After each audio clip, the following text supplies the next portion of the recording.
विषयांतर YouTube चॅनलवर सर्वांचं खूप खूप स्वागत आहे. आजच्या या नवीन सखोल विश्लेषणात आपण पुन्हा एकदा एका अत्यंत रंजक आणि तितक्याच महत्त्वाच्या विषयावर चर्चा करणार आहोत. नक्कीच. आणि मला वाटतं आजची ही सखोल चर्चा खूपच वेगळ्या वळणावर जाणार आहे. हो ना? आपण संत ज्ञानेश्वर महाराजांच्या हरिपाठ या अथांग तत्वज्ञानाचा एक प्रवास सुरू केलाय. पहिल्या 10 अभंगांचे विश्लेषण आपण आधीच पूर्ण केले आहे. हां, ज्यातून आपल्याला भक्तीचा मूळ पाया म्हणजे नेमका बेस काय असावा हे समजायला खूप मदत झाली होती. अगदी बरोबर. आणि आज आपण हरिपाठातील 11 ते 20 अभंगांच्या प्रवासात शिरणार आहोत. या अभंगांमधील सखोल अर्थ आणि त्यातील शिकवण म्हणजेच जे काही लर्निंग अँड लेसन्स आहेत ते आपण आज उलगडणार आहोत. आणि मुळात आजची ही जी चर्चा आहे ना, ती सुरू करण्यापूर्वीच मला एक खूप मूलभूत प्रश्न उपस्थित करावासा वाटतोय. बरं, कोणता प्रश्न? कसं आहे ना, आपण अनेकदा पाहतो की अनेक लोक वर्षानुवर्षे न चुकता तीर्थयात्रा करतात, अगदी कडक व्रते करतात, उपवास करतात. हो, म्हणजे देहाला प्रचंड कष्ट देणारे नियम पाळतात लोक. तेच तर. पण तरीही त्यांच्या चेहऱ्यावर किंवा वागण्यात ती अपेक्षित शांती का दिसत नाही? त्यांच्या मनात सतत एक प्रकारची अस्वस्थता, एक प्रकारची असुरक्षितता का असते? बापरे, हा खरोखरच विचार करायला लावणारा मुद्दा आहे. म्हणजे बाहेरून सगळं एवढं धार्मिक सुरू असताना आतून एवढी अशांती का, असा तो प्रश्न आहे. अगदी नेमकं हेच. आणि याच मानवी मानसिकतेच्या एका मोठ्या विरोधाभासावर ज्ञानेश्वर महाराज अभंग 11, 13 आणि 20 मध्ये अत्यंत थेट आणि मी म्हणेन काहीसा कठोर प्रहार करतात. अच्छा, म्हणजे माऊलींनी यावर थेट भाष्य केले तर? हो ना. 11व्या अभंग सांगतो, अत्रिवेणी संगमी नाना तीर्थे भ्रमे, चित्त नाही नामी तो नरपापिया. म्हणजे चित्त नामी नाही. बरोबर. आणि पुढे 13व्या अभंगात ते म्हणतात, तीर्थव्रत नेम भावे विनसया, उपाधी करिता वाया जाय. इथे भाव या शब्दावर त्यांनी संपूर्ण लक्ष केंद्रित केलेलं आपल्याला समजून येतं. हे ऐकताना मला आजच्या काळातल्या एका परिस्थितीची किंवा एका उदाहरणाची आठवण येतेय. म्हणजे हे अगदी तसंच आहे जसं आजच्या काळातला एखादा लाखो रुपयांचा अत्याधुनिक स्मार्टफोन आपण घेतो. हां, बरोबर. त्याचं कव्हर अतिशय महागडं आहे, स्क्रीन खूप मोठी आहे, पण आतमध्ये साधं सिम कार्ड किंवा वायफाय कनेक्शनच नसेल तर तो फोन फक्त एक डबा आहे. अगदी तेच. तो मुख्य कामासाठी म्हणजे संवादासाठी पूर्णपणे निरुपयोगी ठरतो. बाह्य कर्मकांडांचंही असंच आहे ना? बाहेरून सगळा देखावा आहे, पण आतून ईश्वराशी जे कनेक्शन व्हायला हवं तेच कनेक्शन गायब असतं. अगदी चपखल उदाहरण दिलं. पण इथे मला एक गोष्ट थोडी खटकतीये किंवा काय म्हणतात त्याला, समजायला थोडी कठीण जातीये. काय बरं? माऊलींसारखे अत्यंत दयाळू संत जे संपूर्ण विश्वासाठी पसायदान मागतात, ते केवळ नामस्मरण न करणाऱ्या पण तीर्थयात्रा करणाऱ्या माणसाला थेट पापिया म्हणजे पापी असा कठोर शब्द का वापरतात? हा आक्षेप खूपच रास्त आहे आणि श्रोत्यांनाही कदाचित हाच प्रश्न पडू शकतो. हो ना, म्हणजे केवळ नामस्मरण न करणं हा एवढा मोठा गुन्हा आहे का? इथे पाप या शब्दाचा अर्थ आपण जो नेहमीच्या व्यवहारात घेतो, म्हणजे चोरी करणे, कोणाला मारणे, फसवणे, तसा घ्यायचा नाहीये. अच्छा, मग याचा अर्थ काय घ्यायचा? भारतीय तत्वज्ञानात आणि विशेषतः वारकरी संप्रदायात पाप म्हणजे आपल्या मूळ स्वरूपापासून दूर जाणे. म्हणजे स्वतःलाच विसरणे. अगदी बरोबर. जेव्हा एखादा माणूस तीर्थयात्रा करतो, अंगाला राख फासतो किंवा कडक उपवास करतो, पण त्याच्या मनात तो भाव नसतो, तेव्हा तो स्वतःला आणि जगाला फसवण्याचा प्रयत्न करत असतो. हां, म्हणजे तो एक प्रकारचा दिखावाच झाला. हो. आणि त्याला आतून वाटत असतं की ईश्वराला या बाह्य कष्टांनी विकत घेता येईल. हा जो अहंकार आहे ना, हा जो खोटेपणा आहे, त्याला माऊली पाप म्हणतात. बापरे, म्हणजे अहंकार हेच मोठं पाप आहे इथे. नक्कीच. म्हणूनच ते या सर्व बाह्य गोष्टींना उपाधी म्हणतात. उपाधी म्हणजे अनावश्यक ओझं. आपण शांती मिळवण्यासाठी जातो आणि उलट अहंकाराचं नवं ओझं पाठीवर बांधून आणतो. हे खूपच सखोल आहे. म्हणजे शारीरिक कष्ट घेणं सोपं आहे, पण आतला अहंकार सोडणं कठीण आहे. लोक सोपा मार्ग निवडतात आणि त्यालाच भक्ती मानतात. नेमकं हेच. आणि 18व्या अभंगात माऊली वाल्मिकी ऋषींचं उदाहरण देऊन हेच पटवून देतात. ते म्हणतात, वाल्मिकना लोक उद्धरले. म्हणजे वाल्मिकी ऋषींचा उद्धार कसा झाला त्याबद्दल? हो. वाल्मिकींनी सुरुवातीच्या काळात कोणतेही वेद वाचले नव्हते, ते कुठल्याही तीर्थावर गेले नव्हते, त्यांनी कुठलेही नियम पाळले नव्हते. ते तर मुळात एका वेगळ्याच मार्गावर होते. बरोबर. पण ज्या क्षणी त्यांच्या आत खऱ्या भावाची ठिणगी पडली तेव्हा फक्त रामनामाच्या जपाने, तोही उलटा जप, त्यांचा उद्धार झाला. क्या बात है.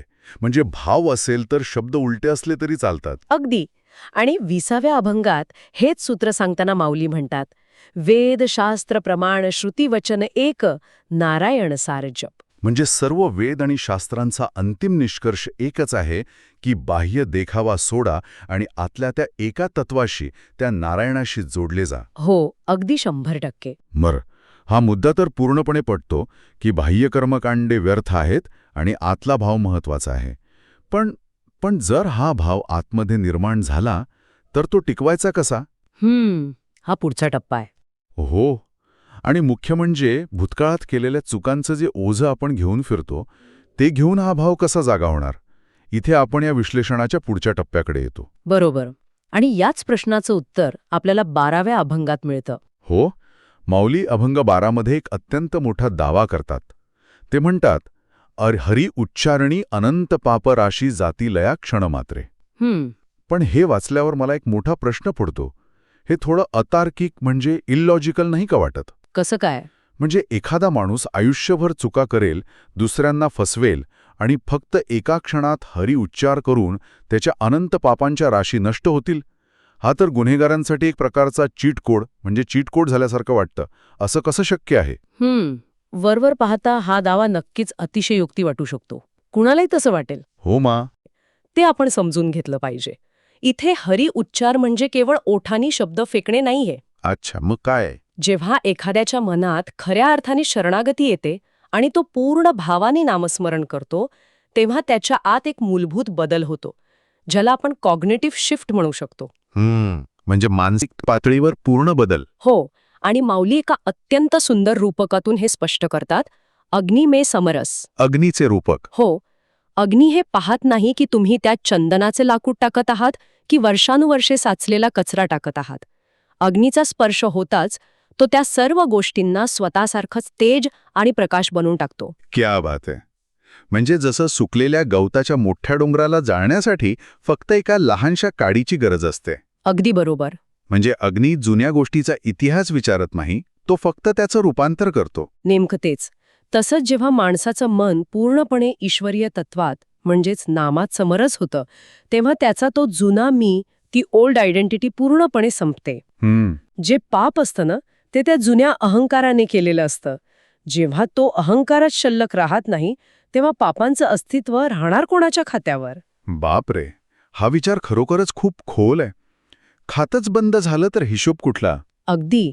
मानसशास्त्राच्या भाषेत सांगायचं तर हे भूतकाळातील अपराधाच्या भावनेतून म्हणजे त्या गिल्टमधून स्वतःला मुक्त करण्याचं एक अत्यंत प्रभावी तंत्र आहे. खरंय, कारण जोपर्यंत मनात अपराधाची भावना असते तोपर्यंत माणूस पुन्हा पुन्हा त्याच चुका करण्याच्या चक्रात अडकतो. हो.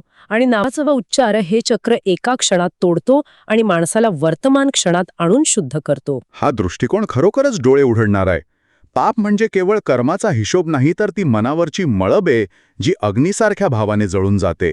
अगदी बरोबर. हरिपाठ ज्याचे मुखी तयान पाहे दृष्टी काळभूत.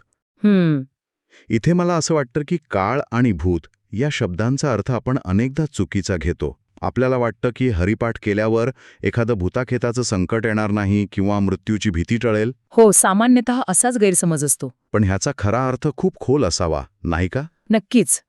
इथे भूत म्हणजे कथांमधली भूते नव्हेत, मानवी मनाचे 2 सर्वात मोठे शत्रू आहेत. एक म्हणजे भूतकाळ, ज्यामध्ये आपण केलेल्या चुका, पश्चाताप आणि दुःख साठवलेलं असतं. जे सतत आपल्याला त्रास देत असतं. हो, हे भूतकाळाचे विचार आपल्याला सतत झपाटत असतात, तेच खरे भूत आहेत. आणि दुसरा शत्रू म्हणजे काळ, म्हणजेच भविष्यकाळ. भविष्यात काय होईल, माझ्यावर कोणतं संकट येईल. अगदी. ही जी काळाची भीती आहे ना, ती माणसाला वर्तमानात कधीच जगू देत नाही. खरंय. जेव्हा माणूस नित्य सत्य हरिपाठ करतो, म्हणजेच सतत त्या एका नामाशी जोडलेला राहतो, तेव्हा त्याचं मन भूतकाळ आणि भविष्यकाळ या दोन्हीतून बाहेर पडतं. अच्छा. तो पूर्णपणे येथे आणि आता म्हणजे हिअर अँड नाव या अवस्थेत स्थिर होतो. आणि जो वर्तमानात स्थिर आहे त्याला कसली भीती. म्हणूनच माऊली म्हणतात की काळ आणि भूत त्याच्याकडे पाहूही शकत नाहीत. क्या बात आहे.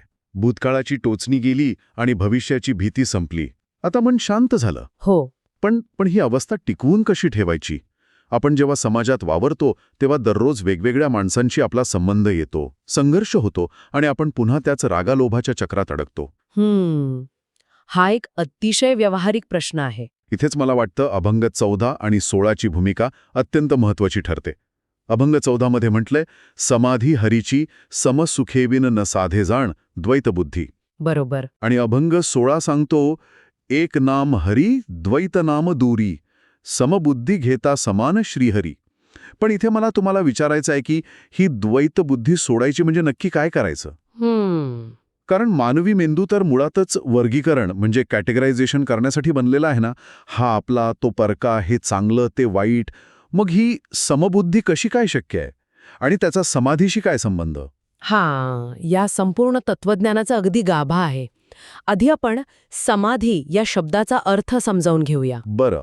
सामान्य माणसाला काय वाटतं की समाधी म्हणजे कुठल्या तरी गुहेत जाऊन डोळे मिटून श्वास रोखून दगडासारखं बसून राहणं. हो, फोटोमध्ये किंवा मालिकांमध्ये आपण तसंच पाहतो. पण ज्ञानेश्वर महाराज एक अत्यंत व्यावहारिक आणि जगण्याशी जोडलेला अर्थ सांगतात. समाधी म्हणजे समधी, म्हणजेच बुद्धीची समानता आणि त्यातून मिळणारं समाधान. अच्छा, म्हणजे समाधी म्हणजे समाधान. हो. आता तुम्ही जो मेंदूच्या वर्गीकरणाचा मुद्दा मांडलात तो अगदी योग्य आहे. माणसाचा मेंदू जगण्यासाठी, सर्व्हायव्हलसाठी द्वैत किंवा ड्युॲलिटी निर्माण करतो. मी वेगळा आणि हे जग वेगळं अशी त्याची धारणा असते. आणि याच द्वैतातून मग स्पर्धा, मत्सर, भीती आणि अहंकार जन्माला येतो. अगदी बरोबर. जोपर्यंत हे द्वैत मनात आहे तोपर्यंत मनात सतत एक प्रकारचा संघर्ष सुरू असतो. आणि जिथे संघर्ष आहे तिथे समसुख किंवा तरी शांती कशी असणार? हे समजायला एक दैनंदिन जीवनातलं उदाहरण घेऊ शकतो. समजा एका सूर्याची वेगवेगळी किरणं खिडकीतून घरात येत आहेत. ती किरणं वेगवेगळ्या वस्तूंवर पडतात. काहींचा रंग वेगळा दिसतो. जोपर्यंत आपण फक्त त्या किरणांकडे आणि ते ज्या वस्तूंवर पडतायत त्याकडे पाहतो तोपर्यंत आपल्याला सगळं वेगवेगळं म्हणजे द्वैत वाटतं. बरोबर. पण जेव्हा आपण मान वर करून त्या मूळ स्रोताकडे म्हणजे सूर्याकडे पाहतो तेव्हा लक्षात येतं की हे सगळं एकाच प्रकाशाचे आविष्कार आहेत. अगदी चपखल उदाहरण आहे हे. आणि अभंगात माऊलींनी सूर्यप्रकाशक सहस्ररश्मी हा उल्लेख याच अर्थाने केला आहे. ओहो. जेव्हा माणूस एक नाम हरी म्हणतो तेव्हा तो त्या मूळ स्रोताशी जोडला जातो. हळूहळू त्याच्या मेंदूची वायरिंग असते ती बदलते. अच्छा. त्याला जाणवू लागतं की माझ्या आत जे तत्व आहे तेच समोरच्या व्यक्तीमध्येही आहे. यातून जी दृष्टी प्राप्त होते तिला समबुद्धी म्हणतात. क्या बात है. आणि जेव्हा सर्व जगाकडे पाहण्याची दृष्टी समान होते तेव्हा मनातला संघर्ष कायमचा मिटतो. हीच खरी समाधी आहे. यासाठी तुम्हाला समाज सोडून जंगलात जाण्याची गरज नाहीये. म्हणजे समाजात राहून व्यवहार करत असतानाही ही समाधी अनुभवता येते. नक्कीच. म्हणजे समबुद्धी हाच खऱ्या समाधीचा आणि आंतरिक शांतीचा मार्ग आहे. किती सोपं आणि तरीही किती सखोल. हो ना. आता आपण या विश्लेषणाच्या एका अत्यंत महत्वाच्या म्हणजे अंतिम टप्प्याकडे येत आहोत, जिथे या संपूर्ण प्रक्रियेचा, भक्तीचा आणि नामस्मरणाचा अंतिम परिणाम काय होतो हे माऊलींनी सांगितलं आहे. अभंग 17 मध्ये ते म्हणतात, हरी बुद्धी जपे तो नर दुर्लभ. आणि 18व्या अभंगात सांगतात, हरिपाठ कीर्ती मुखे जरी गाये पवित्र होय देह त्याचा. बरोबर. पण मला 19व्या अभंगातील ओळी सर्वात जास्त चक्रावून टाकणाऱ्या वाटतात. माऊली लिहितात, हरिवंश पुराण हरिनाम संकीर्तन वैकुंठ जोडिल्या मनोमार्गे गेला तो तेथे मूक हरावला. आता इथे मला तुम्हाला एक थेट प्रश्न विचारायचा आहे. हा जो वैकुंठ आहे ज्याची प्राप्ती झाल्याचा दावा माऊली करतात तो नक्की कुठे आहे? बरं. म्हणजे हे स्वर्गातलं एखादं भौतिक ठिकाण आहे का जिथे मेल्यानंतर पुण्यवान लोक जातात, की ही एक मानसिक अवस्था आहे? खऱ्या अर्थाने या चर्चेचा मुकुटमणी असा प्रश्न आहे. आपल्याकडे शतकानुशतके अशीच समजूत करून दिली गेली आहे ना, हो, की वैकुंठ म्हणजे आकाशात ढगांच्या पलीकडे असणारे एखादं ठिकाण आहे आणि तिथे मेल्यानंतर आपल्याला कसं तरी ऍडमिशन मिळवायचंय. अगदी तेच. पण ज्ञानेश्वर महाराजांसारख्या प्रगत योग्याला असं भाबडं तत्वज्ञान अपेक्षित नाहीये. शब्दाची फोड केली तर अर्थ समजतो. वैकुंठ, जिथे कोणतीही कुंठा नाही. कुंठा म्हणजे अडथळा, मर्यादा किंवा नैराश्य, ज्याला आपण स्टॅग्नेशन म्हणतो. वैकुंठ ही मनाची अशी अवस्था आहे जिथे कोणतीही बंधने नाहीत, जिथे मन पूर्णपणे मुक्त आणि प्रवाही आहे. बापरे, म्हणजे वैकुंठ ही मृत्यूनंतर मिळणारी जागा नसून जिवंतपणे अनुभवायची अवस्था आहे. अगदी 100%. आणि ती कशी मिळते? तर अभंगातील पुढची ओळ त्याचं रहस्य उलगडते. मनोमार्गे गेला तो तेथे मूक हरावला. हां, याचा अर्थ काय होतो? ही ओळ अफाट आहे. याचा अर्थ असा की जेव्हा माणूस पूर्णपणे नामस्मरणात आणि आंतरिक भावात तल्लीन होतो, तेव्हा तो मनाच्या नेहमीच्या मार्गापणीकडे जातो. अच्छा. आपलं मन सतत काहीतरी बडबड करत असतं ना, इंटरनल मॉनोलॉग सुरू असतो. सतत विचार, तर्क, चिंता सुरू असतात. पण नामस्मरणाच्या सर्वोच्च अवस्थेत हे मन मूक होतं, म्हणजे ते स्तब्ध होतं, हरवून जातं. म्हणजे विचारांची शृंखला थांबते. हो, स्वतःचा अहंकार आणि मी पण पूर्णपणे विरघळून जातं. जेव्हा आतला हा गोंगाट थांबतो, तेव्हा जी नीरव शांतता आणि अमर्याद आनंद उरतो, तेच वैकुंठ आहे. क्या बात है. आणि हे वैकुंठ याच देहात, याच जन्मात आणि याच पृथ्वीवर अनुभवता येतं. अशा माणसाचा केवळ स्वतःचाच उद्धार होत नाही, तर त्याच्या संपर्कात येणारे, त्याचे गोत्र, त्याचा परिवार, त्याच्या पुढच्या पिढ्या म्हणजे सगोत्र तारिले, या सर्वांना त्याच्या पवित्र अवस्थेचा फायदा होतो. म्हणजे कुटुंबातला एक व्यक्ती जरी या अवस्थेला पोहोचला तरी सर्वांचं कल्याण होतं. हो, कारण तो एक चालता बोलता प्रकाशाचा स्रोत बनतो ना. खरंच, हे ऐकून अंगावर काटा येतो.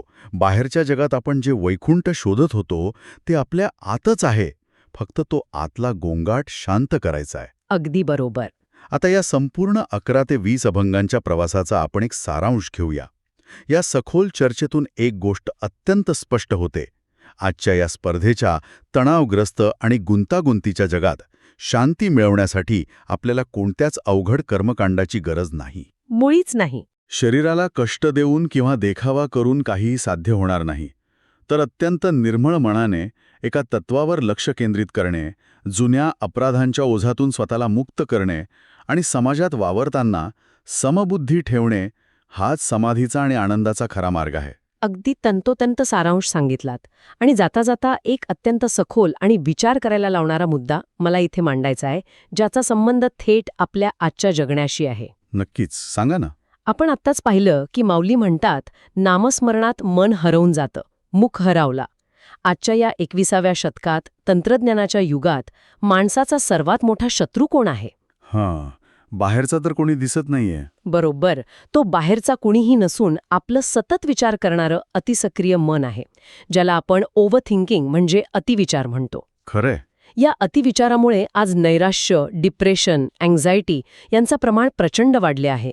आपलाच अहंकार आणि आपलीच विचार प्रक्रिया आपल्याला आतून खात असते. हो, अगदी पोखरून काढते. मग अशावेळी श्रोत्यांना वाटू शकतं की स्वतःच्या मनाचा हा गोंगाट थांबवण्याची, अतिविचाराच्या चक्रातून बाहेर पडून स्वतःला एका लयीत म्हणजे वर्तमानात आणण्याची ही शेकडो वर्षांपूर्वी ज्ञानेश्वर महाराजांनी सांगितलेली पद्धत आजच्या काळातील सर्वात प्रभावी आणि मोफत कॉग्नेटिव्ह थेरपी ठरू शकते का? बापरे. हा विचार प्रत्येकाने स्वतःपुरता नक्कीच करायला हवा. वा, काय विलक्षण विचार आहे हा. शेकडो वर्षांपूर्वीची वारकरी संप्रदायाची पद्धत आणि आजच्या काळातील सर्वात मोठी मानसिक गरज यांची ही सांगड खरोखरच प्रत्येकाला अंतर्मुख करणारी आहे. नक्कीच. भक्तीशिवाय केलेलं कर्मकांड हे जसं सिम कार्ड नसलेलं फोनसारखं आहे, तसंच आतला गोंगाट न थांबवता जगणं हे शांती नसलेल्या जीवनासारखं आहे. हे आज आपण सविस्तर समजून घेतलं. हो. पुढील अभंगांचे विश्लेषण आणि त्यातील आणखी खोल शिकवण म्हणजेच लर्निंग अँड लेसन्स जाणून घेण्यासाठी आमच्यासोबत नक्की जोडून राहा. Stay tuned. पुन्हा भेटूया अशाच एका नव्या सखोल चर्चेत. धन्यवाद. धन्यवाद.